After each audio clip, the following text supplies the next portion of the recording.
Hello అండి. Welcome to our channel series story time. Last ఎపిసోడ్‌లో ఆర్య ఎక్కడైనా పులే గాని భార్య దగ్గర మాత్రం పిల్లే మనలాగా అని నవ్వుకుంటారు కదండీ! అక్కడి దాకా అయిపోయింది. ఈరోజు ఏం జరిగిందో తెలుసుకుందామా? తెలుసుకునే ముందు మీరు మర్చిపోకుండా సబ్స్క్రైబ్ చేసుకోండి. అలాగే లైక్ చేసి కామెంట్స్ ఇవ్వండి. ఇక ఆలస్యం ఎందుకు ఈరోజు ఏం జరిగిందో తెలుసుకుందాం.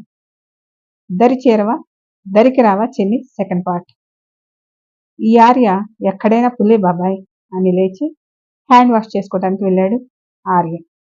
నా జీవితాన్ని కబళించిన పులి మీరు అని మనసులో అనుకుని నెమ్మదిగా తింటూ ఉంది ఆపర్ణ. అక్క, నాదొక అనుమానం అడగనా అన్నది కావేరి. ఏంటి నీ అనుమానం కావేరి? అడుగు అన్నారు తులసి. అపర్ణని తీసుకువచ్చి మేమిద్దరం ప్రేమించుకున్నాం, అనుకోని పరిస్థితిలో పెళ్లి చేసుకోవాల్సి వచ్చింది. గుడిలో పెళ్లి చేసుకున్న తను నా భార్య, పేరు అపర్ణ అని ఆర్య చెప్పాడు కదక్క. అవును, ఇది అందరికీ తెలిసిన విషయమే కదా కావేరి, నీ అనుమానం ఏంటి అని అడిగారు. తులసి కావేరి అలా అడగగానే అపర్ణ అయితే తినకుండా అలానే చూస్తూ ఉంది. అనుమానం కాదక్క, అపర్ణని పెళ్లి చేసుకొని తీసుకువచ్చి 6 నెలలైంది కదా. తను వచ్చినప్పటి నుంచి ఇప్పటి వరకు ఎవరితోనూ నవ్వుతూ మాట్లాడినట్లు మనం ఇంతవరకు చూడలేదు. ఏదైనా అడిగితే సమాధానం చెప్తుంది, లేదంటే తన గదిలోకి వెళ్ళి సైలెంట్గా కూర్చొని ఉంటుంది. ఆర్యని అడిగితే వాళ్ళ ఇంట్లో వాళ్ళకి ఇష్టం లేకుండా పెళ్లి చేసుకున్నానని నా మీద కోపంగా ఉంది, అందుకే సైలెంట్గా ఉంటుందని చెప్పాడు. 6 నెలలైనా ఇంకా ఆర్య మీద కోపం పోలేదా అని అనుమానంగా అడిగింది కావేరి.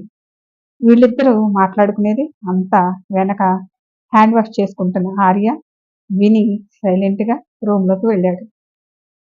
ఏంటి అక్క చెల్లెళ్ళిద్దరూ చెవులు కొరుక్కుంటున్నారు, అదేంటో మాకు చెప్పొచ్చు కదా అని అడిగారు శరత్ చంద్ర.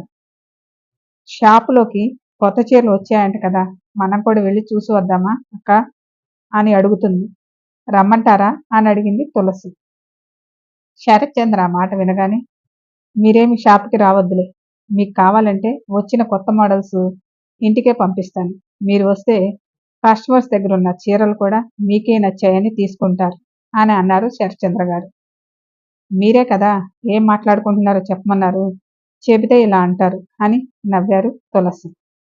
మీ ఇద్దరు అక్క చెల్లెళ్ళు ఇలా ప్లాన్ చేస్తున్నారని తెలియక అడిగాను, కానీ మీరు ఇంట్లోనే ఉండండి అని జశ్వంత్ వెళ్దామా అని అన్నారు శరత్చంద్ర. వెళ్దాం అన్నయ్య అని లేచి వెళ్తూ, అన్నయ్య చెప్పినట్లు ఇంట్లోనే ఉండండి అని కావేరిని చూసి నవ్వుతూ చెప్పి వెళ్ళాడు. మమ్మీ, మీరు పెద్దమ్మ షాపింగ్కి వస్తామంటే ఎంత భయపడుతున్నారో పెదనాన్న డాడీ అని నవ్వాడు ఆదిత్య. రేయ్, నువ్వు నోరు మూసుకొని వెళ్ళు, లేకపోతే నా చేతుల్లో పడతాయి అన్నది కావేరి. నిజం మాట్లాడితే ఎవరికైనా కోపం వస్తుందిలే, బాయ్ అంటూ అక్కడి నుంచి లేచి వెళ్ళాడు ఆదిత్య. శైలి కూడా తినేసి అందరికి బాయ్ చెప్పి వెళ్తుంది. ఇక డైనింగ్ టేబుల్ దగ్గర వీళ్ళ ముగ్గురే మిగిలిపోయారు. అపర్ణ తినటమై లేచి వెళ్తుంటే అపర్ణను చూస్తూ, నాకు అదే అనుమానంగా ఉంది కావేరి, ఇంతవరకు వాళ్ళ పేరెంట్స్ కూడా రాలేదు. ఒకవేళ వీళ్ళ మీద ఇంకా కోపం పోలేదేమో, మనం వెళ్ళి మాట్లాడదామంటే ఆర్య ఏం అక్కర్లేదు, కోపం తగ్గితే వాళ్లే వస్తారు, మీరు కూడా అపర్ణను ఏమీ అడగొద్దు అని చెప్పాడు. అపర్ణ హ్యాండ్ వాష్ చేసుకుని వచ్చి, ఏమైనా పని చేయాలా అండి అని అడిగింది. లేదులే అపర్ణ, చంద్రిక ఉంది కదా తను చేస్తుందిలే, నువ్వు వెళ్ళు అన్నారు. సరే అండి అని అపర్ణ లోపలికి వెళ్ళింది.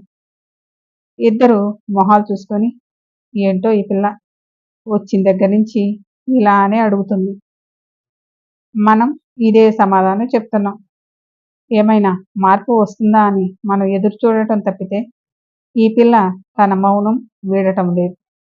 గలగల మాట్లాడుతూ ఇంట్లో ఎప్పుడు తిరుగుతుందో అని ఇద్దరు అనుకుంటూ కూర్చున్నారు. అపర్ణ పైకి వెళ్ళి రూమ్ డోర్ తీయగానే ఆర్య చైర్లో కూర్చొని పెద్ద పులిలాగా ఊగుతూ అపర్ణని సీరియస్గా చూస్తూ ఉన్నాడు. ఆర్యను అలా చూడగానే అపర్ణకు వెన్నులో నుంచి వణుకు పుట్టింది. ఈ పులి ఆఫీస్కి వెళ్లకుండా ఇక్కడే కూర్చొని నన్ను తినేసేలా చూస్తున్నాడేంటి? ఇప్పుడు నేనేం తప్పు చేశాను? నేనైతే ఏమీ చేయలేదు. మరి ఆయనకు ఏ తప్పు కనిపించిందో అని అనుకొని బాల్కనీలోకి వెళ్తుంటే ఆగు అనే అరుపు పెద్దగా వినిపించగానే గుండె జల్లుమన్నది. ముందుకి అడుగు వేయబోయి కూడా వెనక్కి తీసుకొని ఆర్య వైపు తిరిగింది. చైర్లో ఊగుతూ ఉన్న ఆర్య టక్కునాగి అంతే స్పీడ్గా చైర్లోంచి పైకి లేచి అపర్ణ దగ్గరకు వచ్చి గొంతు పట్టుకున్నాడు. అపర్ణ ఊపిరాడక గిలగలా కొట్టుకుంది. అలా కొట్టుకోవటం 2 నిమిషాలు చూసి అపర్ణ గొంతు వదిలాడు ఆర్య. ఆర్య అలా వదలగానే అపర్ణ ఊపిరి తీసుకోవటం కూడా కష్టమై దగ్గుతూ ఉంది.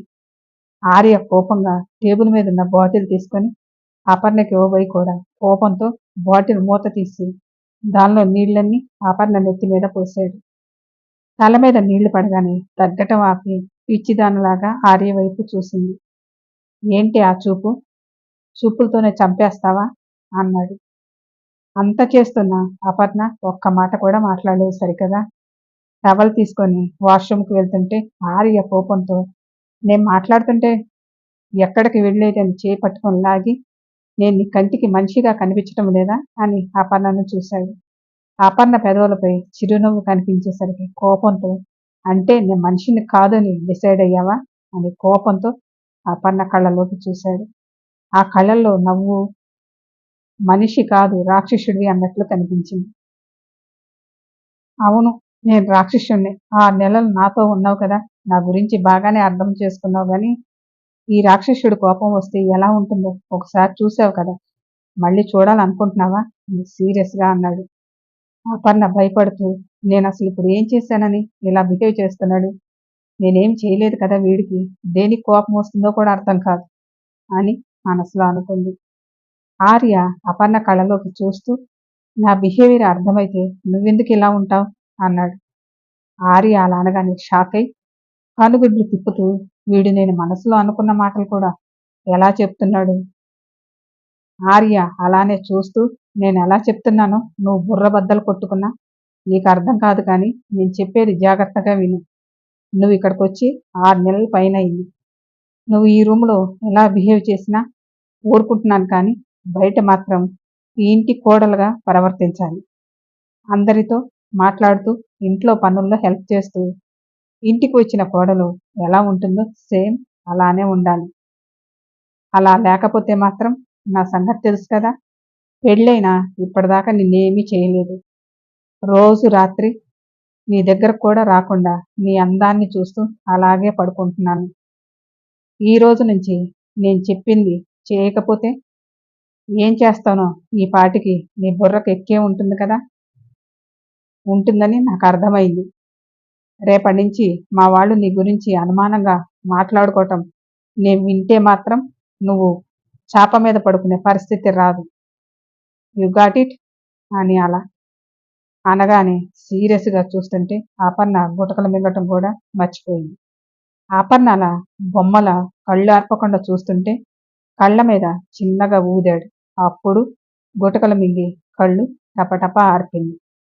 నేను ఆఫీస్కి వెళ్తున్నాను, నేను వచ్చేలోపు నీలో మార్పు నాకు కనిపించాలి, లేదు అంటే అని చాప వైపు చూశాడు.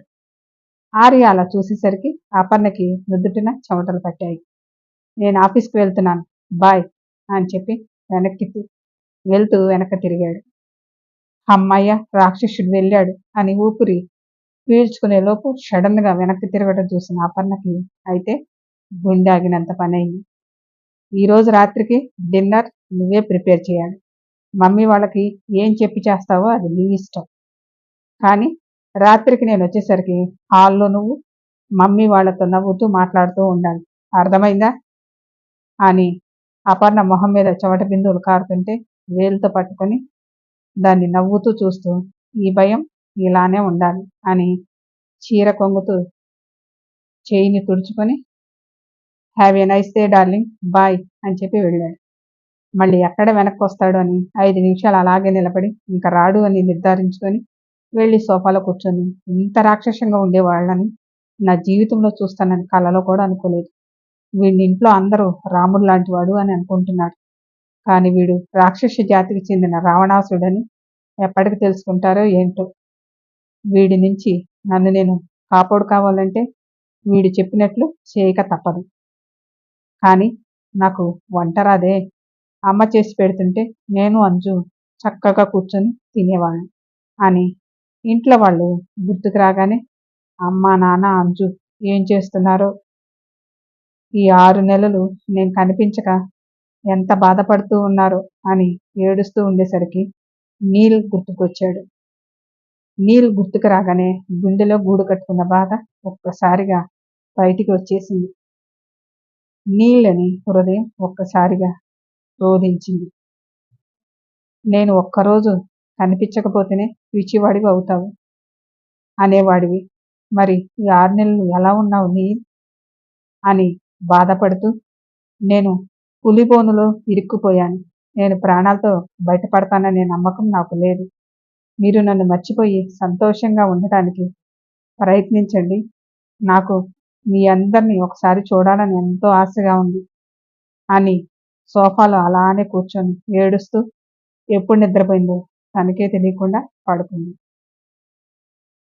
కారులో వెళ్తున్న ఆర్య ఫోన్లో అపర్ణ ఏం చేస్తుందో అని చూస్తూ ఉన్నాడు. రూమ్లో ఉన్న సీసీ కెమెరా కనెక్షన్ ఫోన్లో పెట్టుకొని ఆఫీస్లో ఉన్న అపర్ణ ఏం చేస్తుందో అని చూస్తూనే ఉన్నాడు. ఇప్పుడు కూడా కారులో కూర్చున్న దగ్గర నుంచి అపర్ణను చూస్తూ, నేను లేకపోయినా నువ్వు బెడ్ మీద పడుకోవటం లేదా? నీకెందుకంత పట్టుదల? నువ్వు ఇలా చేయబట్టే నాకు ఇంకా కోపం వస్తుంది అని కోపంగా ఫోన్ ఆఫ్ చేశాడు. విజయవాడలో దుర్గమ్మ గుడి దగ్గర ఉన్న ఇంటిలో అంజులే, కాలేజీ టైం అవుతుంది అని లక్ష్మి లేపింది. మమ్మీ ఒక్క 10 నిమిషాలు అని లేవకుండా ముసుగు పెట్టి పడుకుంది. అంజు, మీ డాడీ లేచి రెడీ అయ్యారు. నువ్వు లేవలేదని తెలిస్తే అరుస్తారు. లేచి రెడీ అవ్వు అని చెప్పి బయటికి వెళ్ళింది. అంజు లేచి ఇంతకుముందు డాడీ నవ్వుతూ ఎలా ఉండేవాళ్ళు, అప్పు అక్క చేసిన పనికి సీరియస్గా ఉంటున్నారు. అప్పు అక్క నువ్వు ప్రేమిస్తున్న విషయం కనీసం నాతోనేనా చెప్పలేదు కదా? నువ్వు కనిపిస్తే అప్పుడు చెప్తా నీ పని అని లేచి ఫ్రెష్ అయ్యి వచ్చింది. లక్ష్మి శ్రీధర గారికి టిఫిన్ పెడుతుంటే అంజు బయటికి వచ్చి, మమ్మీ నాకు కూడా టిఫిన్ పెట్టు అన్నది. అంజు టిఫిన్ చేస్తుంటే, ఇంకా నీ చదువు 2 నెలలు అయిపోతుంది కదా అంజు అని అడిగారు శ్రీధర్. అవును డాడీ అని చెప్పింది అంజు. నీ చదువు అయిన వెంటనే పెళ్లి చేయాలని అనుకుంటున్నాను అని అన్నారు. ఆ మాట విన్న అంజు, అదేంటి డాడీ, నాకు క్యాంపస్ ఇంటర్వ్యూలో జాబ్ వచ్చిందని తెలుసు కదా, ఒక 2 years జాబ్ చేసి ఆ తర్వాత పెళ్లి గురించి ఆలోచిస్తాను అని అన్నది. నేను నిన్ను పర్మిషన్ అడగటం లేదు, చెప్తున్నాను. మంచి సంబంధం కూడా చూశాను అని చెప్పి లేచి వెళ్ళిపోయాడు. మమ్మీ అంటూ దీర్ఘం తీసింది అంజు. డాడీ మంచి సంబంధం అంటున్నారు కదా అంజు, పెళ్లి చేసుకొని మీ ఆయనకి ఇష్టమైతే జాబ్ చేయి అని అన్నది. అమ్మా, నువ్వు కూడా ఏంటి డాడీలా మాట్లాడుతున్నావు? శ్రీధర్ వచ్చి, నువ్వు కూడా మీ అక్కలాగా చేద్దామని అనుకుంటున్నావా ఏంటి అని సీరియస్గా అడిగారు. అలా అనగానే అంజుకి చాలా బాధ వేసింది. డాడీ, నేను ఎవరిని ప్రేమించలేదు. ఒకవేళ ప్రేమిస్తే మీతో చెప్పి మిమ్మల్ని ఒప్పించే పెళ్లి చేసుకుంటాను. అక్కలా చేయను అని చెప్పి విసురుగా బయటికి వెళ్ళిపోయింది. నీల్ ఆఫీస్కి రెడీ అవుతుంటే వాళ్ళ అమ్మ సుజాత గారు వచ్చి, ఏంట్రా గడ్డం, నువ్వు చూడటానికి పిచ్చోళ్ళ ఉన్నావు. ఏమైంది అంటే ఏమీ చెప్పవు. ఎప్పుడు చూసినా ఏదో ఒక లోకంలో ఉంటావు. అసలు నీ ప్రాబ్లం ఏంటో చెప్తే కదా నాకు తెలిసేది. ఏమి లేదులే అమ్మా, ఆఫీస్లో ఏవో టెన్షన్స్లే అన్నాడు నీల్. 6 నెలల నుంచి మీ ఆఫీస్లో టెన్షన్స్ ఉన్నాయా అని అడిగింది సుజాత. అమ్మా, ఏంటి పొద్దున్నే నీ గొడవ? నువ్వు ఇప్పుడే కదా దొరికేది, మళ్ళీ రాత్రికి ఒంటి మీద స్పృహ కూడా లేకుండా వస్తావుగా అని అన్నారు. అమ్మా, కొన్ని రోజులు నన్ను వదిలే. 6 నెలలు వదిలేశాను కదా నీల్, నువ్వింకా అలానే ఉన్నావు. అమ్మా, ఇప్పుడు నన్ను ఏం చేయమంటావు చెప్పు అని అడిగాడు నీల్. నువ్వేమీ చేయొద్దు.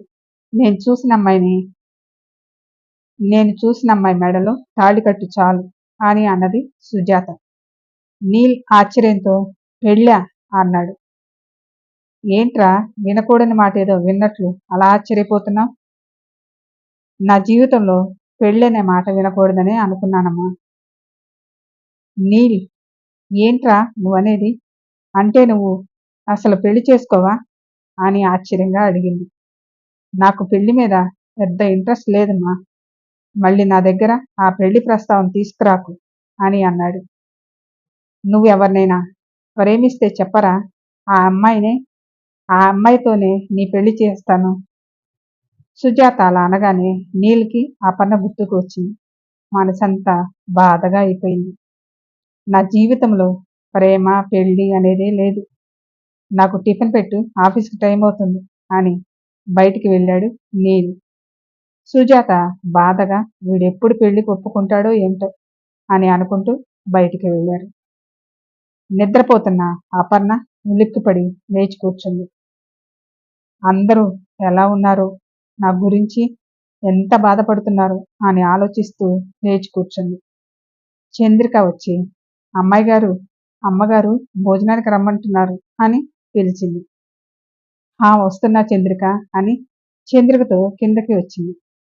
తులసి కావేరి ఇద్దరు సోఫాలో కూర్చొని అపర్ణ రావటం చూసి రూమ్లో ఏం చేస్తున్నావు అపర్ణ అని అడిగారు. ఉదయం ఆర్య చెప్పింది గుర్తుకు వచ్చి ఇప్పుడు నేను వీళ్లతో నవ్వుతూ మాట్లాడాలా? అలా మాట్లాడకపోతే ఆ రాక్షసుడు వచ్చి ఏం చేస్తాడో కూడా వాడికే తెలియదు అని మనసులో అనుకుని ఏదో ఆలోచిస్తూ కూర్చున్నాను, నిద్ర పట్టేసిందండి. పర్వాలేదులే, పద భోంచేద్దాం అని డైనింగ్ టేబుల్ దగ్గరికి వచ్చారు. వీళ్లతో రాత్రికి డిన్నర్ తనే ప్రిపేర్ చేస్తానని ఎలా చెప్పాలి అని ఆలోచిస్తూ తినకుండా ఉంది. తులసి చూసి అపర్ణ, తినకుండా ఏంటి ఆలోచిస్తున్నావు అని అడిగారు. ఏమి లేదు, ఈరోజు డిన్నర్ నేనే ప్రిపేర్ చేద్దామని అనుకుంటున్నానండి అని అన్నది అపర్ణ. అపర్ణ అలా అనగానే తులసి కావేరి ఇద్దరు షాక్ అయ్యి చూస్తుంటే వడ్డించి చంద్రికి కూడా అలానే చూస్తూ ఉంది. మరి అపర్ణ వంట చేస్తుందా లేదా అనేది నెక్స్ట్ ఎపిసోడ్లో చూద్దాం. మళ్ళీ నెక్స్ట్ ఎపిసోడ్లో కలుసుకుందాం. Thank you.